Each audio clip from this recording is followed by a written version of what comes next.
Welcome to this explainer on FortiGate Firewall Policies and NAT. Have you ever wondered what exactly happens the millisecond a packet hits your network's front door? Well, today, we're tracking that entire fascinating journey from the strict security checks at the perimeter to the clever disguises it uses on the way out. Let's get right into it. Here is our roadmap for the journey.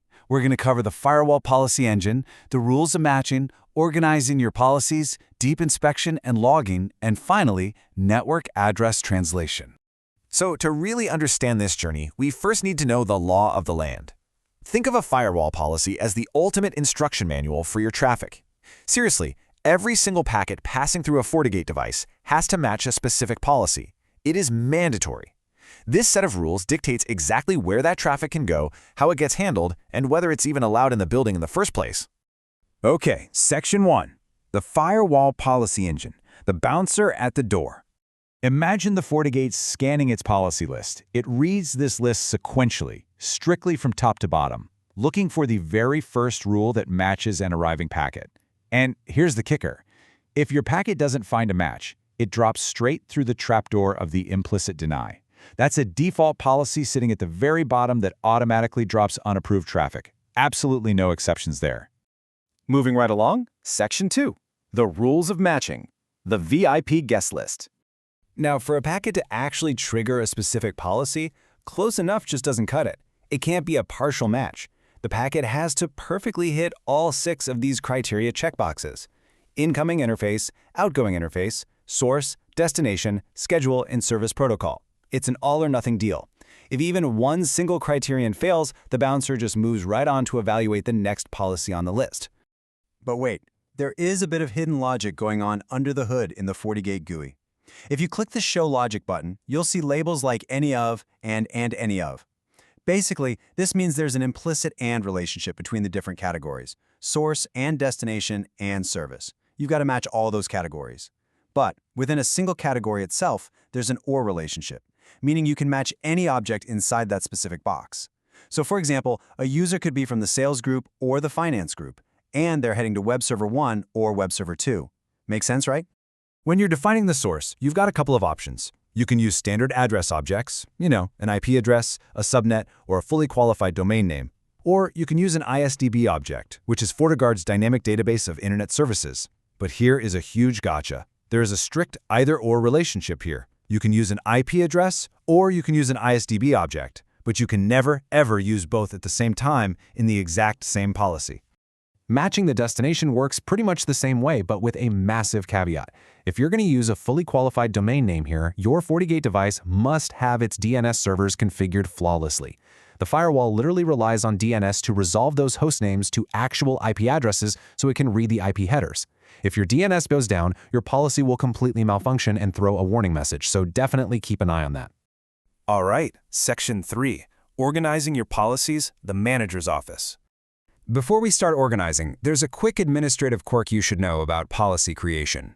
In the GUI, when you make a new rule, it forces you to give it a unique name before it even lets you click Save.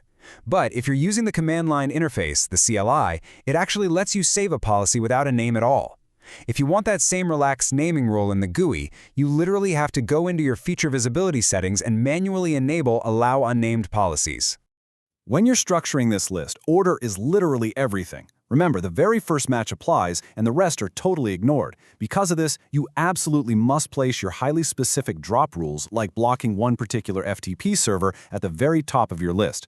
Then your broader general allow rules, like full internet access, go down toward the bottom. Think about it. If you put the general rule first, it triggers a match immediately, entirely overshadowing the specific rules below it. It basically renders your granular security completely useless.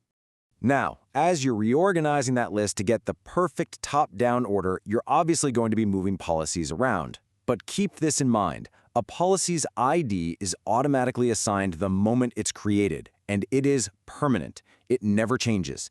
Even if you drag it from the very top of the list all the way down to the bottom, the ID stays exactly the same. It is a unique identifier, guys, not a sequence number. And let's be real. If you're managing a massive network with hundreds of rules, clicking and dragging policies up and down the screen is an absolute nightmare. Don't do it. Instead, in the By Sequence view, just right-click a policy, Select Move by ID, type in the destination ID, and boom, it instantly snaps the rule exactly above or below where it needs to be. It is such a massive time saver for admins. Up next, Section 4, Deep Inspection and Logging, the Security Pat-Down. Okay, so security profiles like antivirus and web filtering inspect the actual contents of the packet. But you really have to choose your inspection mode wisely here, depending on your network. You can go with flow-based inspection, which scans the traffic in real time as it flies through. That's great for optimizing sheer speed and performance. Or you can choose proxy-based inspection. This mode actually buffers the entire traffic stream first to perform a much deeper, more thorough analysis, which you absolutely need for certain advanced features. But wait, keep this crucial hardware limit in mind for your planning. If your FortiGate hardware has 2 GB of RAM or less, the proxy-based GUI settings are just completely hidden by default. No way around it.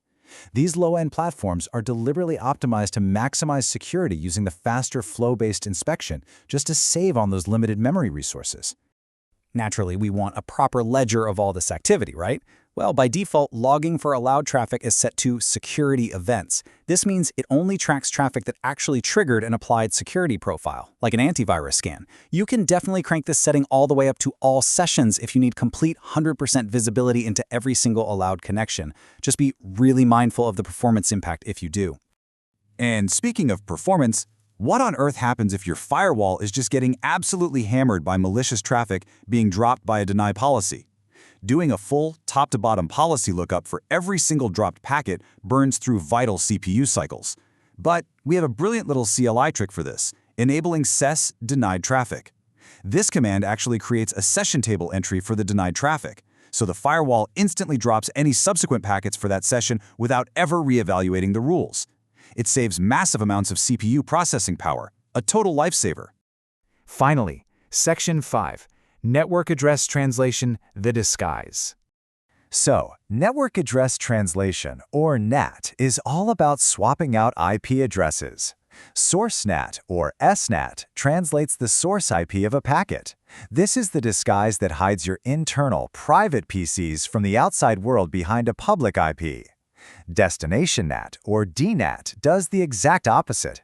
It translates the destination IP, which is how you safely direct outside internet traffic inward to your internal web servers using virtual IPs.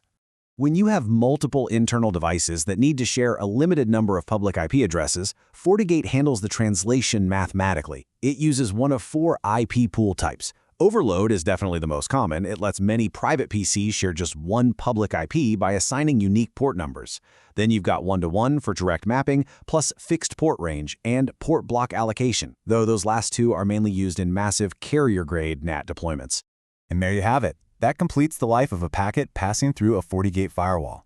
From top-down evaluation and implicit denies, to specific source matching, deep inspection modes, and final NAT disguises. Knowing exactly how traffic is evaluated sequentially, I want you to take a hard look at your own rule set today. Are your specific deny rules actually properly placed at the top? Are you truly 100% in control of your network's front door? Thanks for joining me on this explainer, and I will catch you on the next deep dive.